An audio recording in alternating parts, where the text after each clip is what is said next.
See, when we Nuwaupians, or Wobs, as some folks like to call us, when we start saying we believe in Jesus Christ, and they say, y'all don't believe in the same Jesus Christ we do, we say, you're right. You're very true. The Jesus Christ you believe in can't be found. And that's why you still are believing in him. The Jesus Christ we're talking about has been found. If you find the Father, you will find the Son. You follow that? You're right. We may not be talking about the same Jesus. We're not talking about a little Jewish boy 2,000 years ago. You're right. We're talking about the one that's on the wall. Like Daniel said, the writing is on the wall. We're talking about the one you can see, hear, taste, smell, and feel. We're talking about the Jesus that y'all are now having to bear witness to.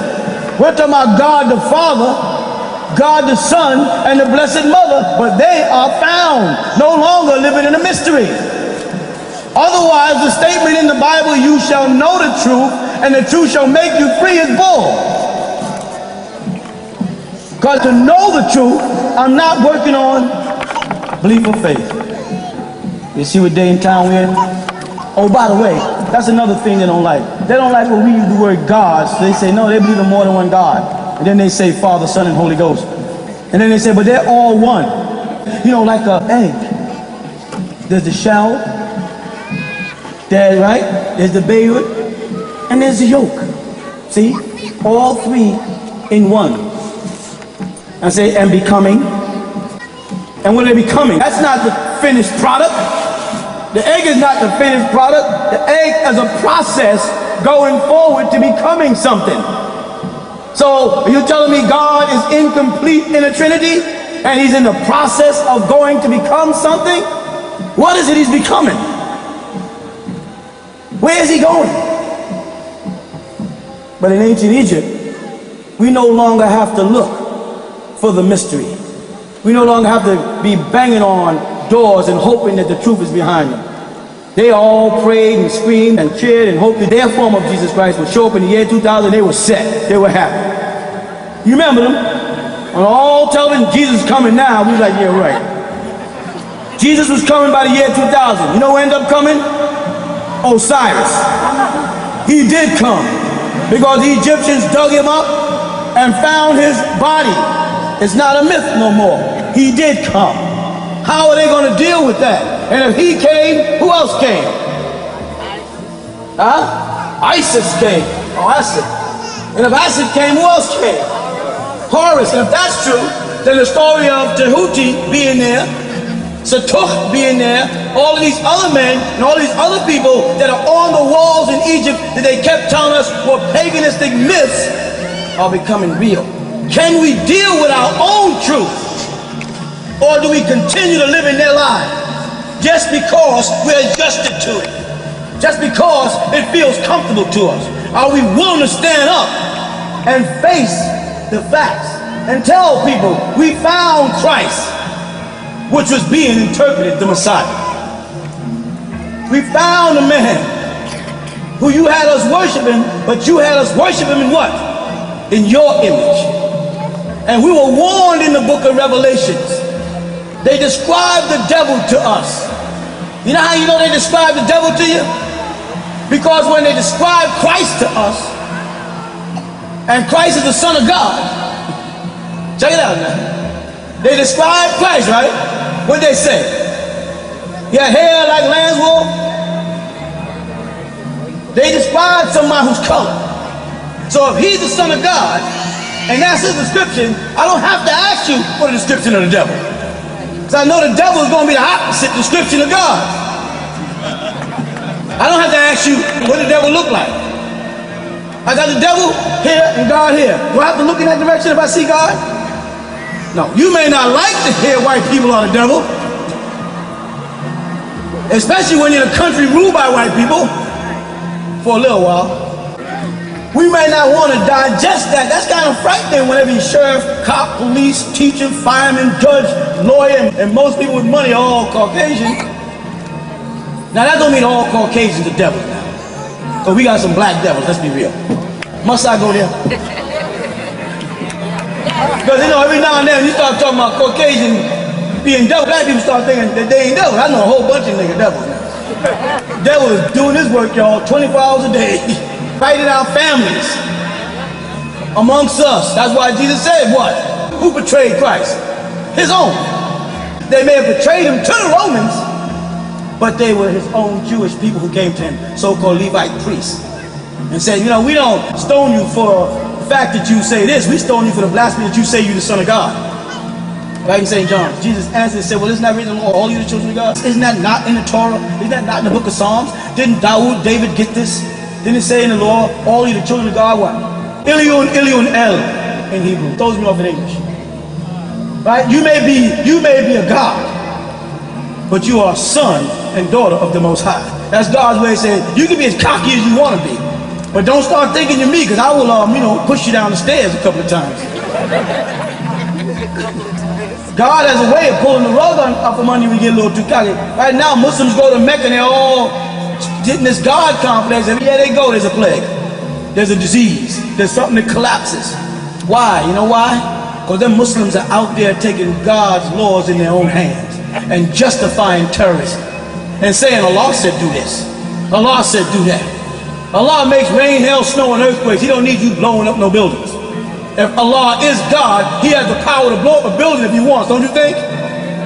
But a whole bunch of guys are sitting around who are bored after they done read the Quran and fumbled through the Hadith, ate a couple of dates. I know, I've been in them type of circles in the East. They ain't got nothing else to do. They heard the Quran everywhere it can be recited, in every direction you can take it, and they are bored. The real Arab is all wrapped up in the Quran, and he's waiting for the fire and brimstone to come and him going to heaven and getting black-eyed maidens. That's all he's thinking about. But there's another group that are bored, and they take Allah's job into their own hands and say, I have the right to do this.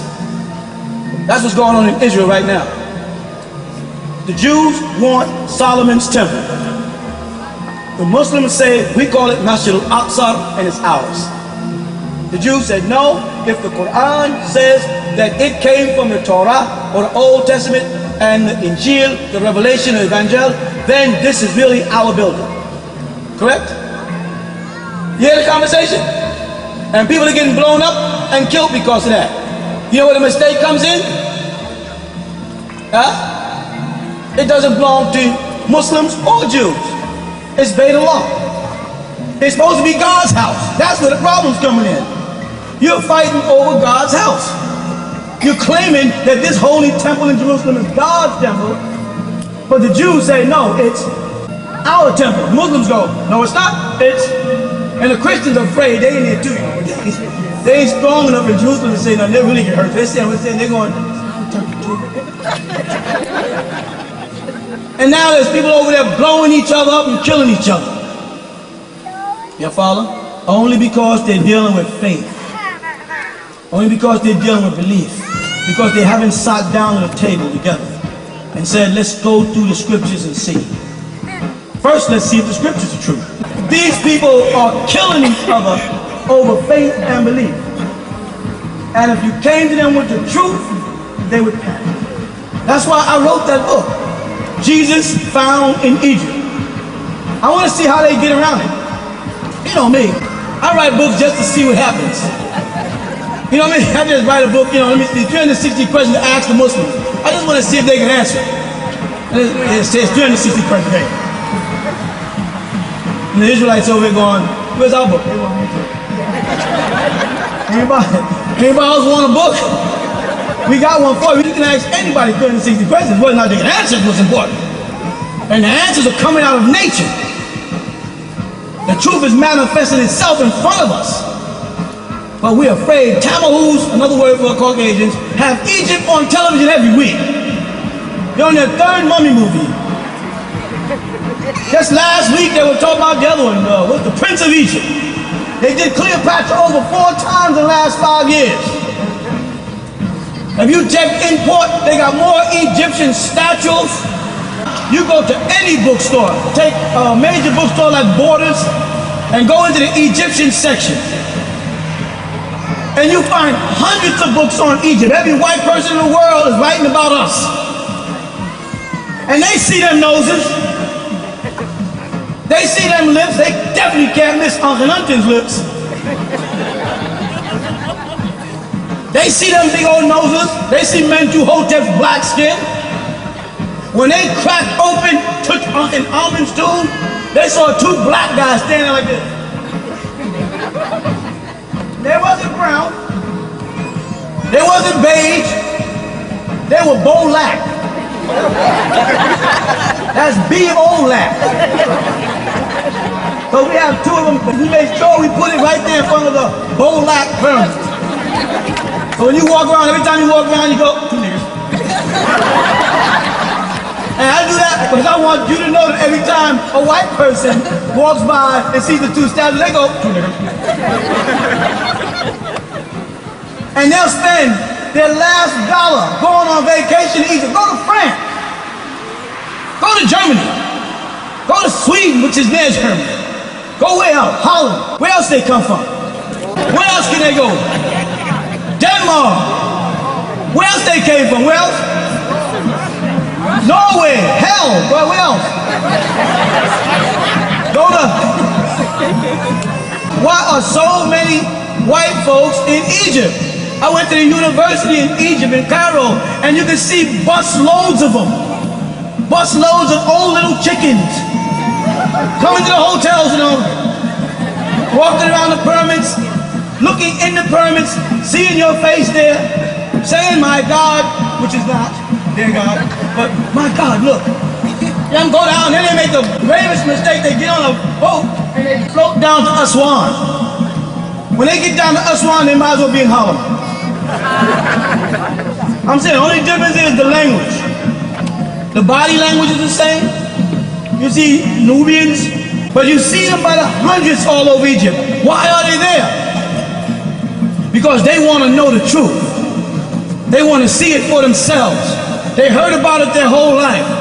They heard that the niggas in America are the lost tribe. That y'all are the original Hebrews. That y'all are the original Ishmaelites. The original Israelites. All them tribes they mentioned in the Bible and some more. You say, well, how can we be all of that?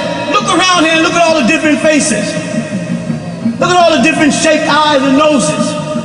Someone meticulously went out and started grabbing people from the Ashanti, from the Mendinga, from the Yoruba, from the Hausa, from the Dongala, from the Jaliya, from the Sharia.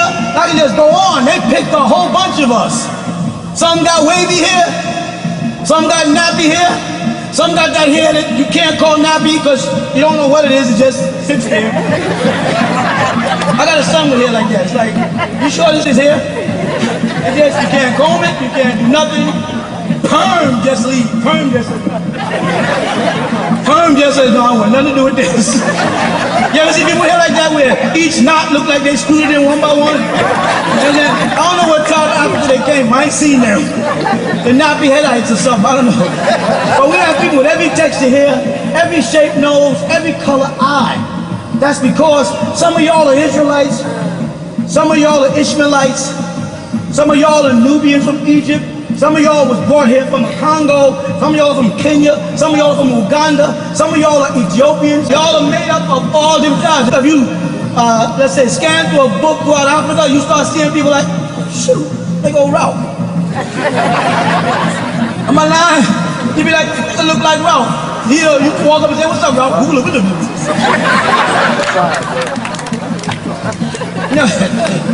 We are a great people. I ain't gotta keep pumping this in your head. You are those African tribes. You always were Yoruba. Islam is something that they gave you. Islam is simple silliness. I was born a Muslim. It's silliness. It don't make no sense when you get right down to it. But it, in its pristine purity, before it got adulterated by opinions and philosophies and hadiths and traditions and customs, was beautiful. Because it said a state of peace. But you know what it said in the Quran? Muslims greet each other with the statement, Assalamu alaikum fi jannah. Fi jannah. In Arabic, that means in paradise. That's when they say Assalamu alaikum. That's what the Quran says. It never says that a Muslim should greet another Muslim on the streets on earth and say Assalamu alaikum. If any of you Muslims who are ex-Muslims or still Muslims know that I'm telling you the truth. It said the place is called, in paradise, it says Darul Islam. Darul Islam. Dar means the abode or place of peace. You see what I'm saying? And that was in heaven, not on earth. Allah doesn't expect us to have happiness on earth. You understand me? And Jesus answered them like this: blessed are the, for they shall be called. Talking in the future. Jesus spoke about Muslims in the future. Blessed are the peacemakers.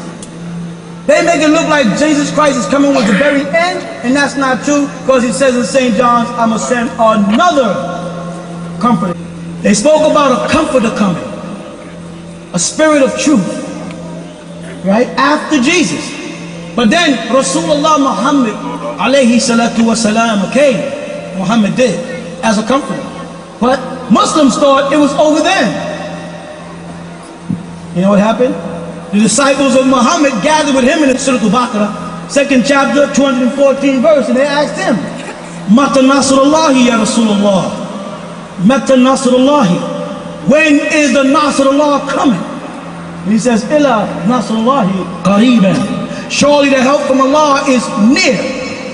Qareeb is Arabic for coming soon. Now here Muhammad is here on earth. They call him the last prophet, the seal of the prophets. You with me? Yet when his disciples asked him in the 2nd chapter, 214th verse, when, tell us Muhammad, when is the help coming? Muhammad's answer is, surely the help is coming soon. Ain't that deep? And he named the help. He said, Inna Nasrullah, Inna Nasrullahi Qareeban, but Nasrullah. Then as you go through the Quran and you ask a Muslim, what is the word for Christians in the Quran? They say Nasr. Jews are called Yahudi. Then there's Sabians. But Christians are called Nasr. And in the Holy Quran, right, 61:14, they called Jesus' disciples what? They said Nasrullahi. Jesus said, men, Nasri, who are my helpers? They said, Inna Nasr, Inna Nasrullahi. Surely we are Allah's helpers. Ya ayyuhal ladina amanu kunu ansarullah. So, all you who are believers, or faithful, or true, or worshippers of Amun, become ansarullah. They didn't leave Amun out of the New Testament, you know. Amun followed his faith through the whole Old Testament, and Jesus in Revelation chapter 3 verse 14, right, says what? Amun, the faithful, the true witness, the deity that witnessed the beginning of creation of God, it says, right in your Bible, the book of Revelations, that the deity called Amun, and it's in a noun form. It's not to be used as a verb or a transfer. It's a noun. They said, Amen, the faithful witness, the beginning of the creation of God. This person or this being called the Amen in Revelations witnessed Jesus' birth. The creation of God. And Jesus was God in flesh according to the Quran. Say what? According to the Quran, Jesus was God in flesh because the Quran refers to Jesus as Kalimullah. Refers to Jesus as Ruhullah. Ruhu in Arabic means the wind, from reh, the breath, the soul. Calls Jesus the Ruhullah. Calls him Kalimullah. Kalimullah means the very words that come out of my mouth. Remember it said he should not speak of himself, but only that which he hears shall he speak. He should glorify my name. Calls Jesus in the Quran the words of Allah, the soul of Allah. Said that Jesus spoke while he was yet in a cradle. He was an infant. He hadn't mastered the art of vocalizing. He hasn't mastered the art of speaking yet because he was still in the cradle. Yet he held conversation. The Quran tells you how that happened by saying Jesus was the Spirit of Allah and the Word of Allah. That means God's spirit was in that child, and that child was speaking on behalf of God. Otherwise, no little infant in no cradle can talk. Am I right? Will a Muslim bear witness to that fact? No. They will wrestle with that all day. For it's right there in front of them, in Arabic. But if you read the English translation of the Quran, and you didn't learn the Arabic language, or it's not your mother tongue, you'll never see it. And that's why they come to America and give them Yusuf Ali, Maulana Muhammad Ali, Pickthall, Dagwood. And they could have spent the years that they were Muslims. The Arabs could have built universities, all the kind of money they have, and made sure every American Muslim was fluent in Arabic. You know what their greatest fear is? One day somebody's going to do an online Quran the way they did an online Bible. Understand? Where you can look at every word and see its true meaning. Because the moment people can analyze the Quran like that, that's the end of Islam as they know it. None of the practices that they implicate today would show up. Nowhere in the Quran does it tell you to do tashahhud, to sit on the floor and point your finger like this. It's not there. Nowhere in the Quran that says put your fingers behind your ears. It's not there. Quran doesn't say pray 5 times a day. Quran says pray 7 times. And how can you pray 5 times a day and make Salatul Isha? Listen again before you question. How can you be praying 5 times a day and make Salatul Asr? What is Salatul Asr? That's the night prayer. So there's not 5 prayers daily. You know what I'm saying? Now how many prayers are there daily? First, let's establish daily. Every time I talk to y'all, I like to tell y'all something you never heard before. Ain't that what I do? Let me tell you something you never heard before. Right?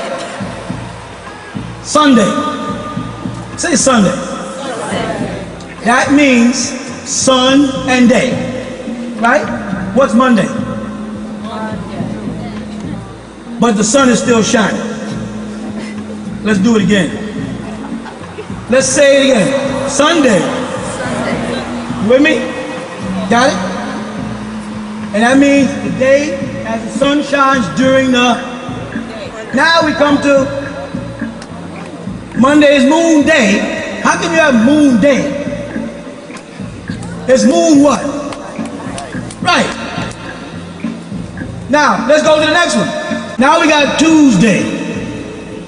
Now what is Tuesday really? No, Tuesday is really Sunday. Just as Monday is really.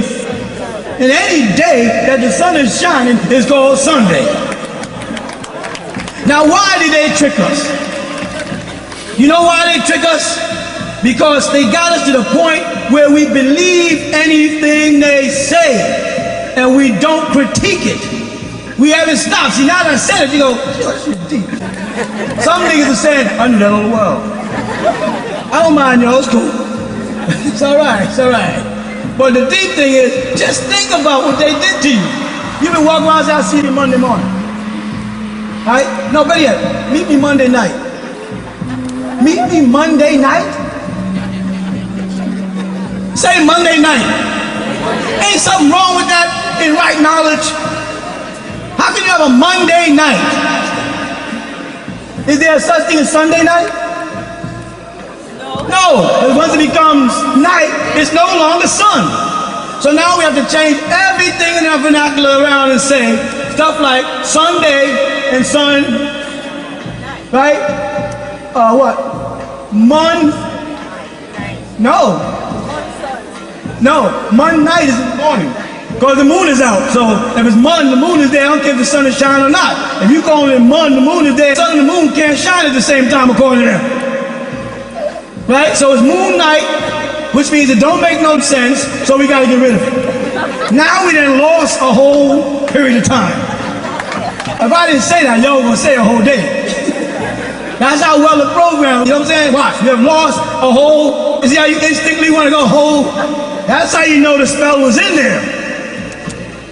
Are you with that? All right, now if that happens with days, how do weeks become weaker than days if there's more time in a week than there is in a day? Or better yet, shouldn't the second be the week? Because at least with a second you get another chance. So shouldn't it really be week, 60 weeks? make up a minute. Now, you say, oh no, you're looking at me like, is he misspelling wheat? Is he mistaken W-E-E-K with W-E-A? Listen, phonetics is the same. The people speak first or write first. Right, so they had to figure out that didn't make no sense and create a second word. You understand? That's why there's wake. You hear how wake sounds? Wake me. Wake me up. Shake me. You see what they did? They tied in tones that entrap us. I'm gonna tell you, Christ, crisis, look how close that is. You see the entrapment in the mind? Christ and crisis. These are all part of a plot that enslaved us mentally and made it capable for them to just about say anything over the media and control the way we feel about what we hear. You understand what I'm saying? As they talk to us, because they have control of phonetics. In other words, they put letters to match phonetics to create tones, which have various meanings. Let's take a word that can have various meanings and has the same basic phonetical sound. Even though people could get technical and say, well, bear, B-E-E-R, and bear to be bare naked, and the bear that attacks you, actually on all different words, right? But who speaks that clear? Who actually really distinguishes when they're talking? And don't say y'all, because y'all niggas say, I'm gonna see you later. There ain't no word in the dictionary. Where you going? Where you going, man? Where you going? What's your name is? We didn't like N, so we changed it to B. What's your name is? Who he? The nigga with you. Who he? Yeah, what you know? Yeah, who that? Who that? Who that is? That's it. Who that is? What you say? What you say? What you say? What you say? But that's all done purposely. Tones. Because that's why you can listen to certain music and it can make you feel sad. If I put on some calypso, everybody gets a certain feeling. If I put on James Brown, you could call James Brown country. And you could be city slick nigga. But James Brown will make a city slick nigga pat his foot. Something about the magic of James Brown's rhythms that make you start doing it. Certain musicians got magic.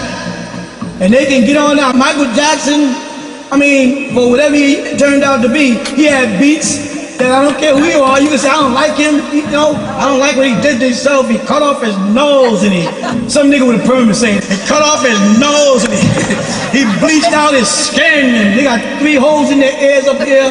Ain't no reason for him to do that. Why you can say that there, but when his music starts playing, like Billie Jean, you be thinking like,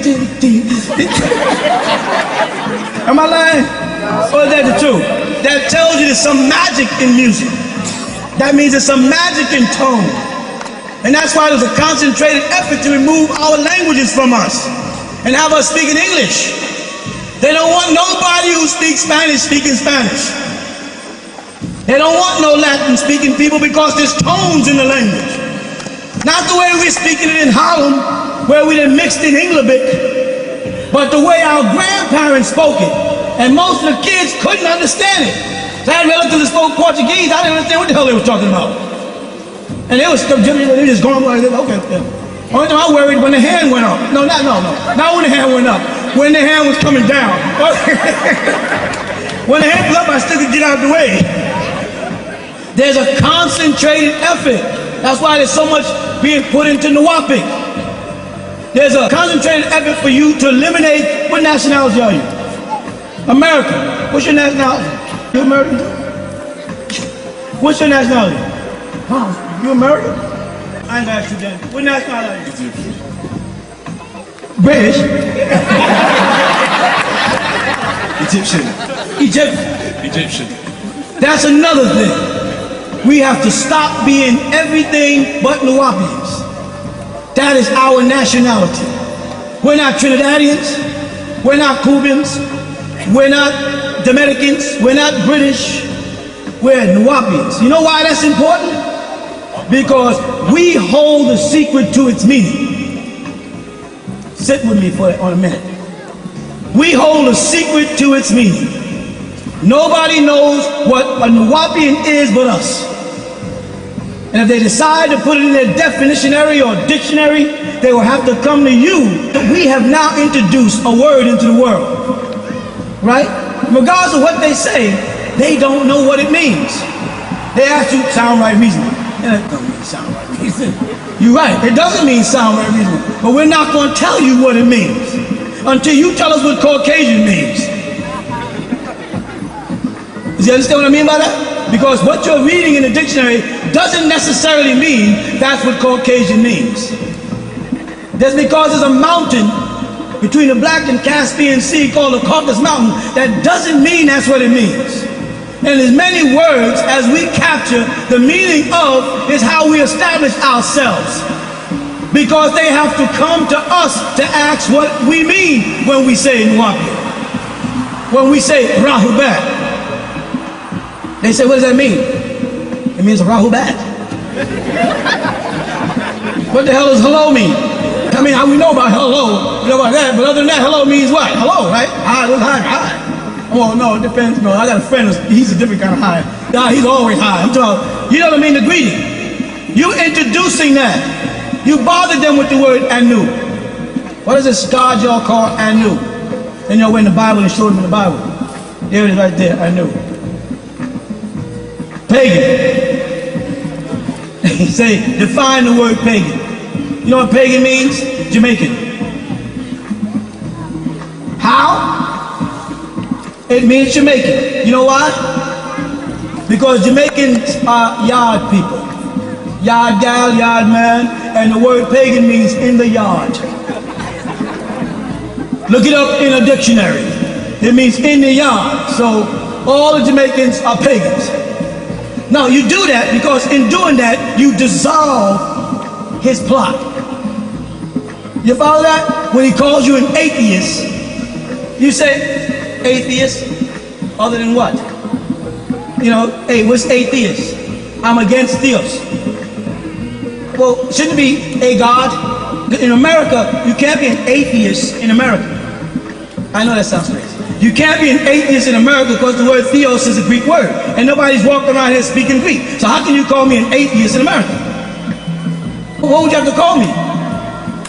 A God. A means against a God. So a God. And that would be wrong because God is a German word, Hut. So you'd only be able to call me an a God if we was in Germany. So what am I? You as Nuwaupians are supposed to diffuse bullcrap. That's your job. Your job is when you see bullcrap, you diffuse it. I've written enough books breaking down enough things that when someone talks to you, it's almost a pleasure for you to take them apart piece by piece, and I always say, put them back together. Don't leave a brother or the sister walking like this down the street. That's some heavy shit that niggas say. Put them back together, because y'all can mess a nigga up. You don't know that when you've been a Christian your whole life, and someone just comes in one day and just snatches the whole world from under you and say, Jesus was not crucified. They go, what? Jesus was not crucified. God cannot die for 1 minute. See, there's a difference. If I start questioning by saying, can God die? No, God can't die. Can God die for an hour? No. Can God die for a minute? Oh, no. Can God die for a second? No. So God cannot die, right? No, he don't. All right, I'll leave you there. I'll talk to you for 20 minutes later. I'll come back and say, when a person dies, do they give up their spirit? They go, yep, according to the Bible. So if I'm dying, my soul leaves my body and goes to heaven. Yep. Can God's soul leave his body and go to heaven? No. So God's soul cannot leave his body and go to heaven. No. So on the 9th hour, when Jesus on the cross, you tricked me. You tricked me. That's what they'll tell you. They're smart, they're dumb, they go. You know, look at that dumb look like a dog goes. And he said, when Jesus was on the cross, the 9th hour, he gave up his ghost. So he died. If God died for 1 second, how much havoc could Satan reap on this planet? If God was busy on the cross resurrecting and going through all the stuff that they need while his hands were there and his feet was bound, while he was like this, unable, because someone said, come on now, man. Right? Then I'll tell you what, I'm gonna do you a favor. I got power with the Roman Empire. You understand? I can get you down off that cross. Okay? So yeah, if you really want to get down off the cross, Jesus, just raise your right hand.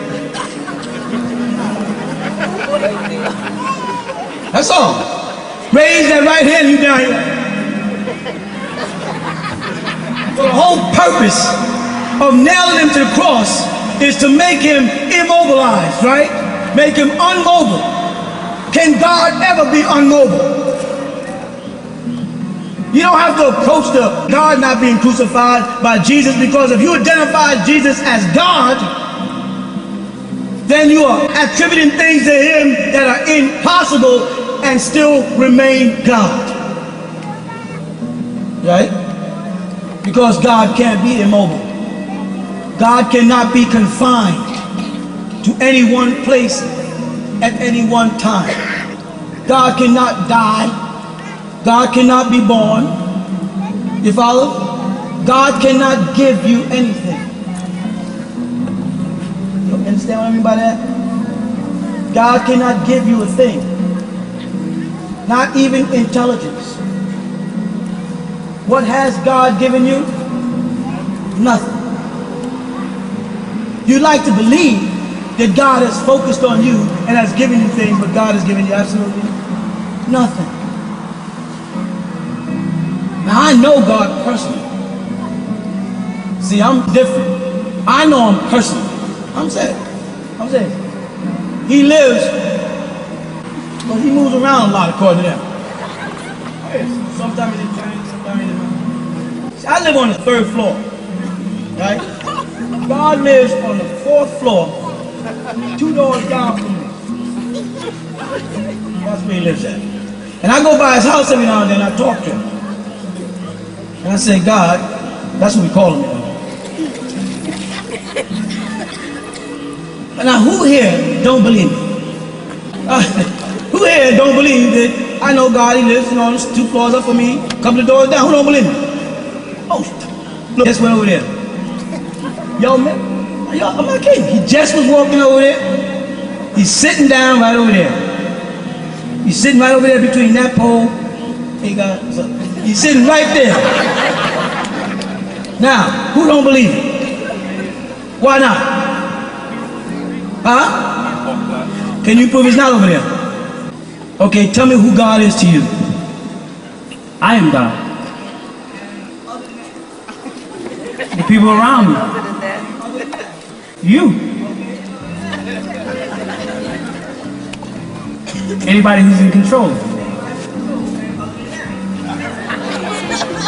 Anu. Pakalum. The all. Is the all the same as everything? So, yeah. So he's not over there?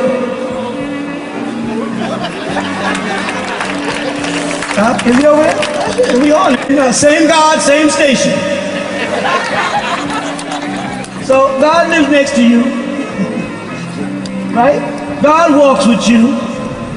God could be 2 floors up and 2 doors down in your apartment building. You see how truth can look stupid until you get to the bottom of it? God could be here. God could be there. God can. That's right. God can do everything and anything less than being God. So even God in his mercy, you heard these years ago, and his wisdom has left room for the intelligent. You know what I'm saying? By saying I could do anything but be less than myself and still be me. He left room for you to indulge the thought. That's how merciful he is. Because he could have sealed it and made it impossible for you to even imagine that. But think about that. God can do everything but be less than God and still be God. Is that right? Can God be less than himself? So he left something that he can't do. Otherwise, you wouldn't be in his image and after his likeness. The only difference is there's only one thing he can't do and millions that he can. And there's millions of things that you can't do and one that you can. And what's that one thing? Acknowledge God. Did I lose you? The one thing God cannot be is less than himself and still be God. That's the only thing he cannot do. And he put that there purposely. That's the one thing out of millions. Put you on the opposite side of that. You hear that? What do you do? I can think of a million things you cannot do. But there's only one thing that you can really do, and that's accept God. You know what? That's important, because if you don't accept God, nothing else here is happening. Nothing here is going on. There are no clocks ticking. There are no lights coming off and on. There are no babies crying. There are no flowers growing. You with me? If you don't accept God, if you don't accept the existence of a being that makes things happen pre-you, then you have not accepted anything. If you accept that one thing first, then in fact you have accepted everything. That's what it means by the all. God is not in the all. God is not of the all. There's no definite article attached to all. We are the all. God is all. That's why the prayer went, I am in the what? Love of the all first. Y'all check. I made sure you got the first. All. The definite article disappears. I am in the love of the all. Then it comes back. All love is in me. So God, who cannot be contained in the universe, can fit in the hearts of every one of us, yet not there. Yet not there. What do I mean by that? God exists within you, yet he's not within you. If he was, you couldn't do the wrong thing. You know what I'm saying? But the day that you accept God and let God take control of you, then you won't be able to do the wrong thing. And the day that you do the wrong thing is the day you evict God. Are you ready to be that deep? I don't think so. I don't think so. I don't think any of us are ready to be that deep. I don't think any of us are ready to walk that path where we cannot make a mistake. Are we? I don't think so. There are people who will tell you they're ready to embrace God in the totality of God. But if you embrace God in the totality of God and let God take control of you, then you can't make another mistake.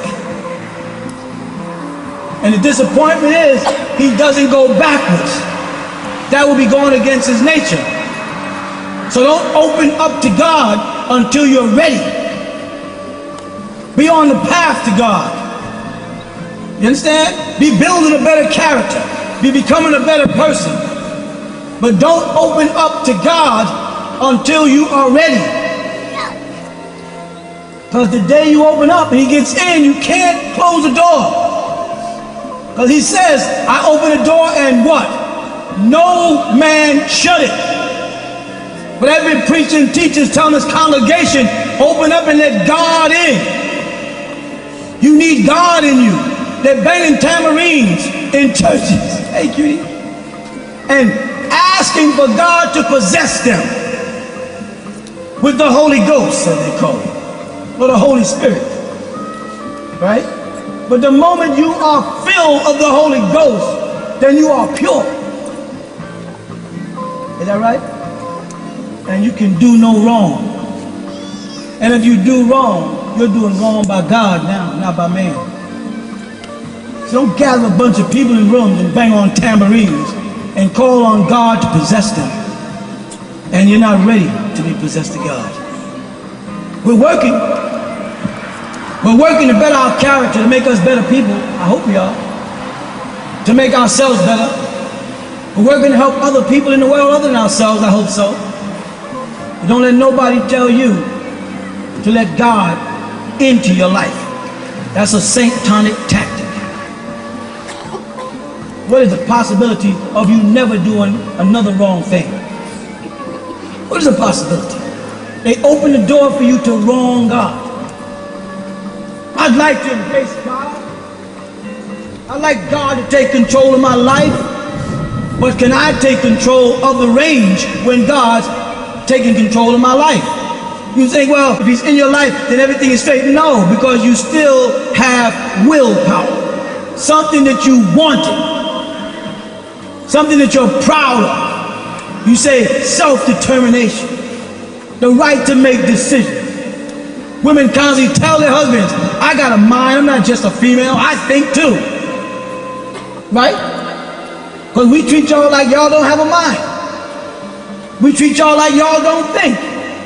Is that right? Is that right, women? And we're right.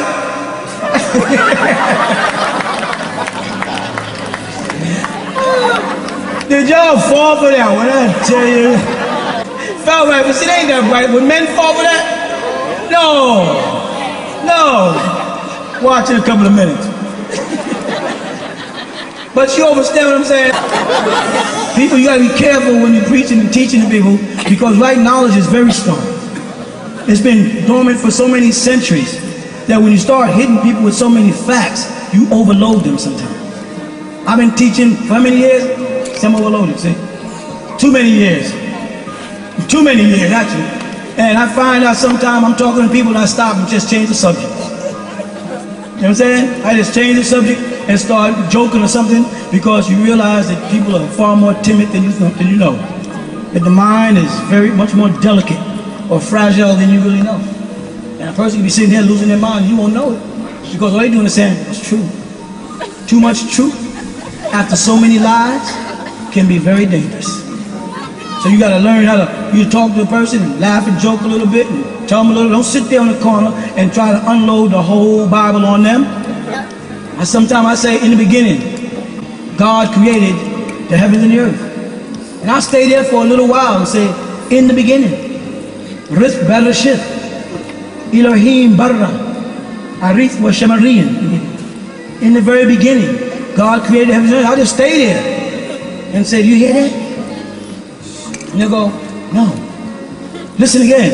In the beginning, God created the heavens and the earth. You hear that? No. Listen again.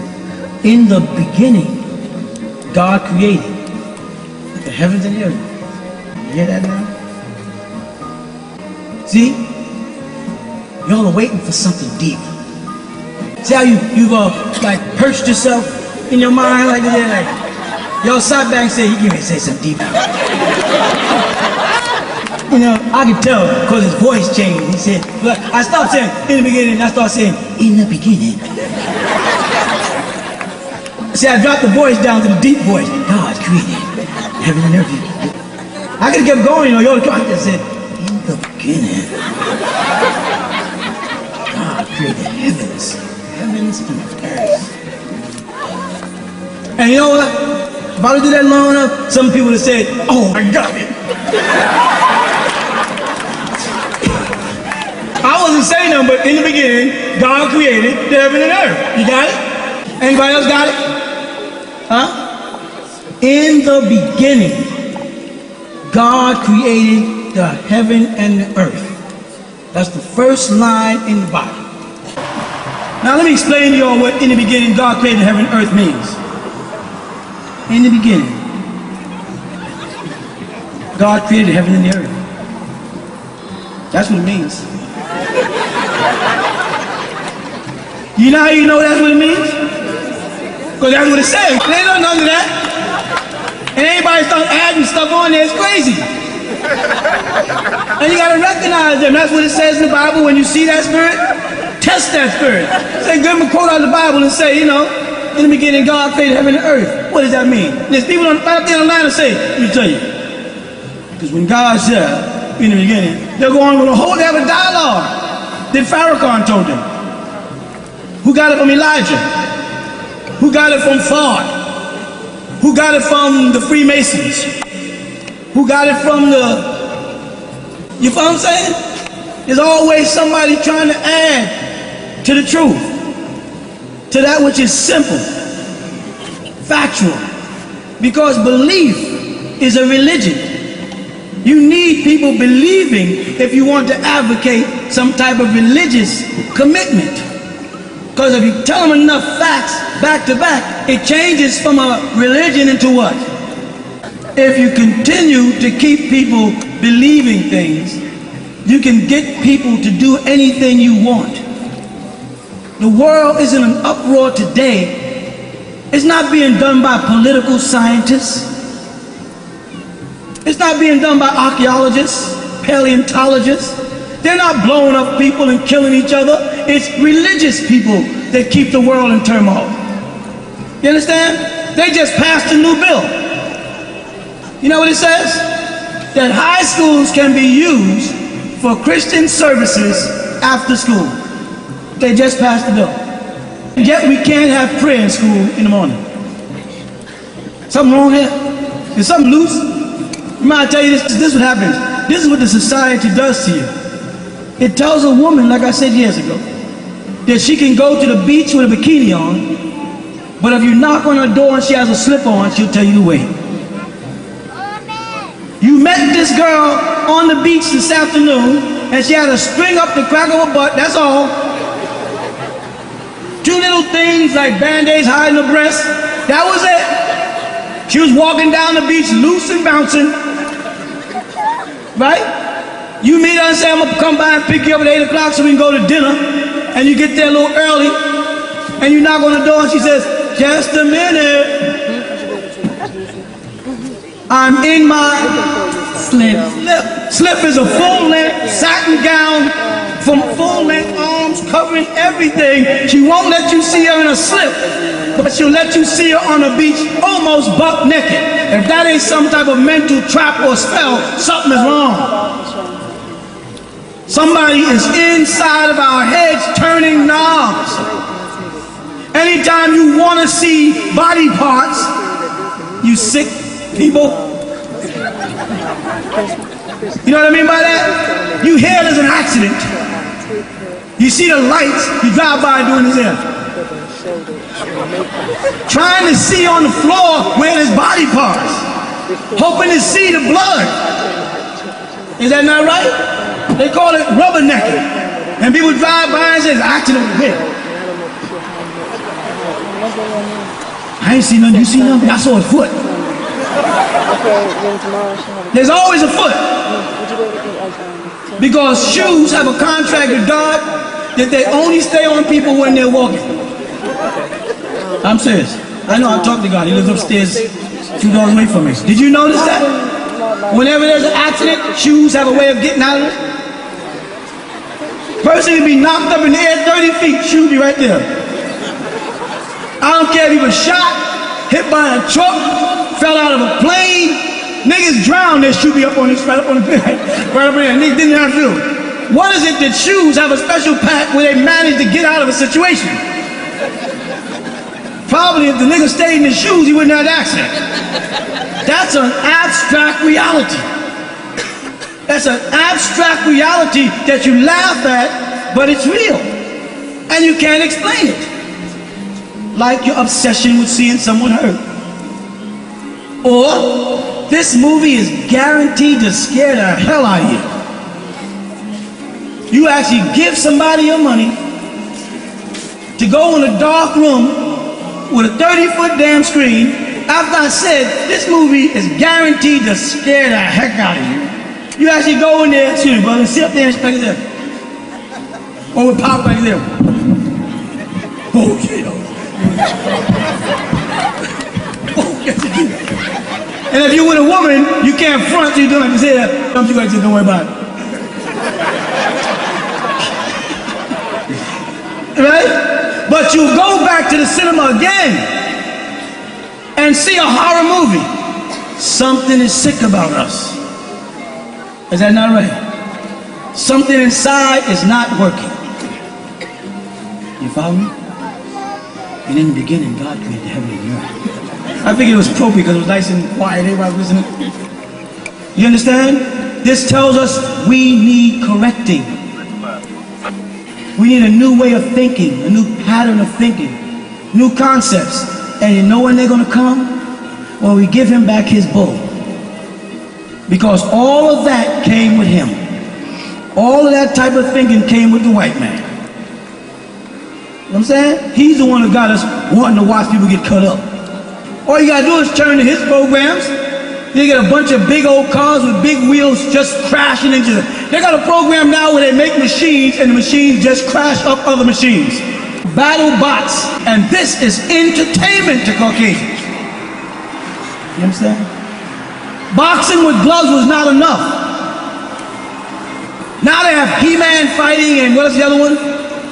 Where they actually get in the ring, people, and fight bare fists, right? Tough man contests.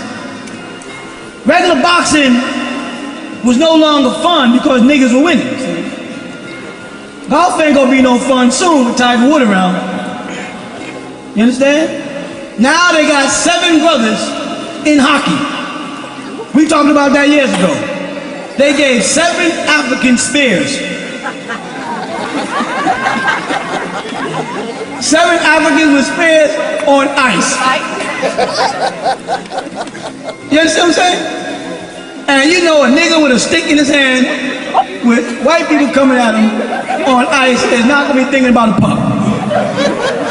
But I bet you within a couple of years we're gonna have some black hockey stars. The #1 chess champion in the world is a nigga. That's right. Is that right? What is happening to his system? You know what's happening? We're breaking away from it, and the divinity is starting to develop in us. And as the divinity develops in us, you know what we're doing? We're using that old black magic to pull sarcophagus out the ground. We're bringing Osiris and them back to life. Because now they're talking about Osiris in Egypt. And as they talk about the discovery of Osiris, Muslims are getting mad. So they go to China and they think by tearing down a Buddha statue, they're going to tear down Buddha. And all they did is brought the world's consciousness to Buddha, who didn't even know there was Buddha statues in Afghanistan. And then some people didn't know who Buddha was, and then they said, who's Buddha? Who's the statue they tearing down? And someone had to explain to them who Buddha was, and what they did is advocated or propagated Buddhism in the stupidest way. This is what's happening to us right now. Egypt is coming in. It's coming in fast. You follow? You're on the wall. No doubt about it. You have any doubts about your face being on the wall? No doubt about it. You found who you are. Give up all other nationalities, all other races, and say, I am a Nuwaupu. That's my race. That's my nationality. What's a Nuwaupu? Me. Well, I know some people who are from Dominican Republic who call themselves Nuwaupians. They are Nuwaupians. They just happen to be born in the Dominican Republic, but they're Nuwaupians by race. Make it a race. Make it a nationality. Doesn't mean you're not respecting the American government when here or the British government when you're there, because if you don't do that, then they have laws to restrict you or confine you or call you subversive or anti-this. Well, everybody's anti-everything who thinks in this country. But be a Nuwaupian, learn the language, get the language into the kids. You follow what I'm saying? Because it'll be interesting one day when you're just walking along and you just start talking in your language to your kids. In Nuwaupu, you look at a Caucasian's face. We've done it before. They go, excuse me. Say what? Where are you from? Brooklyn. No, I mean, originally. Oh. Bushwick Avenue, Brooklyn. What language are you speaking? Ancient Egyptian. What? Gladys. Go ahead, do the thing. Do the thing. These niggas, these people are speaking their own language. That is the birth of a nation. Do you realize that those children will have an accent? If you start them speaking their language now, they'll have an accent. Do you know that the ancient Egyptian language is put together in a way that if you master it, you also be simultaneously mastering Arabic, Hebrew, Aramic, Ge'ez, and Amharic simultaneously? That the bridge to those other dialects are as simple as learning their alphabets and how certain vowels are shifted? Phonetics. That you'll be able to speak to an Arabic or Hebrew in Hebrew, which is no such thing actually, but we'll go for the time being. You understand what I'm trying to do? And because they see how close I am to succeeding, where a lot of other so-called black leaders fail, there's a concentrated effort to stop them. They'll do anything to stop us, especially now. Because where is our opposition? In other words, like it says, who can stand against us now? Who can? 5%? Sunnis? Ahmadiyya? Who? Freemasons? I know things about Freemasonry they don't know. They're asking me. Who can stand against us now? We have crossed the hardest part of the journey across the desert. And anybody who's following me from years, from Brooklyn, I told them, I said, what we're doing is we're crossing the desert and the sun is behind us, and we better be more than halfway across that desert before high noon. Because when that's above us, if we're not strong enough to make it, we're not going to make it. And if your friend falls down when we get near noon, you can't go back and get him or her. That's what Christ said. Many of them have fallen asleep. Right? Don't think everybody's going to make it that you like. Many are called, yet few are chosen. All of us are not going to make it. Do you hear me? Some of y'all are going to fall out the boat. It's a hard, rough journey across the desert. And the oases are few and far. The path is rough at times and smooth at others. So everybody is not made to make it. قال الله تعالى في القرآن وَتَصْمُوا بِالْحَبْلِ اللَّهِ جَمِيعًا وَلَا تَفَرَّقُوا. That means hold on to the rope of God and don't separate. That means hold on. Why would God put something like that in a holy book? وَتَصِّمُوا بِالْحَبْلِ اللَّهِ جَمِيعًا وَلَا تَفَرَّقُوا. Why would he put something like that in a scripture? Hold on and don't let go. Because he knew there'd be trying times for us. Hard times. We went through a battle, for some of you folks that are new around here, we went through a battle with demons in Putnam County. We warred against these devils, am I right? They did everything in their power to take this land and make sure that what's happening right now does not go on. They tried every trick in the book. They ain't finished. They tried slander, defamation of character. They tried to lock brothers up, harass sisters on the street, stop every car coming down and make sure they did everything they could. And not one person come out and help us. Why? Because they had us marked as a cult. Oh, there's some crazy suicide cult. Let me sit down for a minute here. And I'll say what I've been saying to y'all for years. Please name one black suicide cult. Name one suicide cult. Don't say the ones in Africa because they were under European missionaries. Do a little research. Don't say Jim Jones. Jim Jones was what? And that wasn't even suicide. That's one of the biggest hoax they tell you. It was about diamonds. It's about oil in Guyana. There's rubies in Guyana.